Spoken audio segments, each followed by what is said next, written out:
റിലീസിന് മുന്നേ ഹിറ്റ് അടിച്ചു ദൃശ്യം ത്രീ ആണെങ്കിൽ ഈ സിനിമയുടെ ബഡ്ജറ്റ് എന്ന് പറയുന്നത് 30 കോടിയാണ്. ഏകദേശം 30 കോടിക്കുള്ളിൽ നിൽക്കുന്ന ഒരു ബഡ്ജറ്റാണ് ഈ സിനിമയുടെ. ഈ ഒരു പടം പക്ക ടേബിൾ പ്രോഫിറ്റ് ആയിരിക്കുകയാണ്. ഇപ്പം ഏകദേശം 200 കോടിക്ക് മുകളിലുള്ളൊരു ടേബിൾ പ്രോഫിറ്റാണ് ഈ ഒരു ബിസിനസ് ഈ സിനിമയ്ക്ക് നടന്നിരിക്കുന്നത്. ശരിക്കും പറഞ്ഞാൽ പടം ഇറങ്ങുന്നതിന് മുന്നേ തന്നെ ഇപ്പോൾ പടം ഹിറ്റായെന്നുള്ള ഒരു കാര്യമാണ് നമുക്കിപ്പോൾ അറിയാൻ സാധിക്കുന്നത്. എന്തായാലും ഈ ഒരു പടം ഇനി ഇറങ്ങുമ്പോൾ തിയേറ്ററിൽ വരുമ്പോഴത്തേക്കിനും പോസിറ്റീവോടെ ആണെങ്കിൽ അതിൻ്റെ ഒരു ലെവല് വേറെ ഒരു തരത്തിലേക്കായിരിക്കും പോകുന്നത്. കാരണം ഓൾറെഡി തന്നെ ആണെങ്കിൽ ആൻ്റണി പെരുമ്പാവൂരാണെങ്കിൽ തിയേറ്റർ ചാർട്ടിങ് ചെയ്തിരിക്കുന്നത് ഹെവി തിയേറ്റേഴ്സ് എല്ലാം പുള്ളിക്കാർ തൂക്കിയിട്ടുണ്ട്. അപ്പം ആ ഒരു സിനിമയ്ക്ക് ഒരു പോസിറ്റീവ് ഫോം വന്നു കഴിഞ്ഞാൽ നമ്മൾ തുടരുവനൊക്കെ കണ്ടതിൻ്റെ എക്സ്ട്രാ ഒരു പരിപാടിയായിരിക്കും നമ്മൾ കാണാൻ പോകുന്നത്. പ്രത്യേകിച്ച് ഈ ഒരു സിനിമയ്ക്കും ഒരു ഫാൻ ബേസ് ഉള്ളൊരു ചിത്രമാണ് ദൃശ്യം എന്ന് പറയുന്നത്. പിന്നെ നമ്മുടെ ലാലേട്ടനും കൂടെ ചേരുമ്പോഴത്തേക്കിനും ആൾക്കാർ പിന്നെ തിയേറ്ററിലോട്ട് വരാൻ വേറൊന്നും വേണ്ടല്ലോ.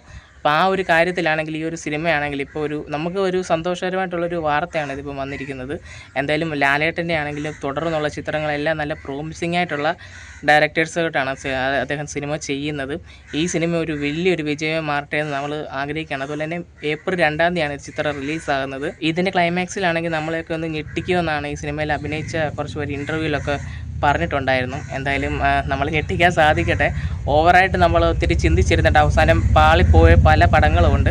അതുകൊണ്ട് നമ്മളിത് അങ്ങനെ ചിന്തിക്കുന്നില്ല. എങ്കിലും ഒരു വിശ്വാസമുണ്ട് ജിത്തു ജോസഫിൻ്റെ ഒരു പക്ക തിരിച്ചുവരവായിരിക്കട്ടെ ഈ ഒരു ചിത്രമെന്നും നമ്മൾ വിശ്വസിക്കുന്നു. കാരണം കഴിഞ്ഞ 2 ചിത്രങ്ങൾ അത്രയും നല്ലതായിട്ട് പോയിട്ടില്ലായിരുന്നു. എന്തായാലും സിനിമയാണെങ്കിൽ റിലീസിന് മുന്നേ ആണെങ്കിൽ ഭയങ്കര സംഭവമാണ് ചെയ്തുകൊണ്ടിരിക്കുന്നത്. ഈ ഒരു ചിത്രത്തിന് വേണ്ടി ആരൊക്കെ കാത്തിരിക്കുന്നു എന്നുള്ളത് നിങ്ങളൊന്ന് കമൻറ്റ് ചെയ്യുക. എന്തായാലും ദൃശ്യം 3 പൊളിക്കും എന്ന് വിശ്വസിക്കുന്നു.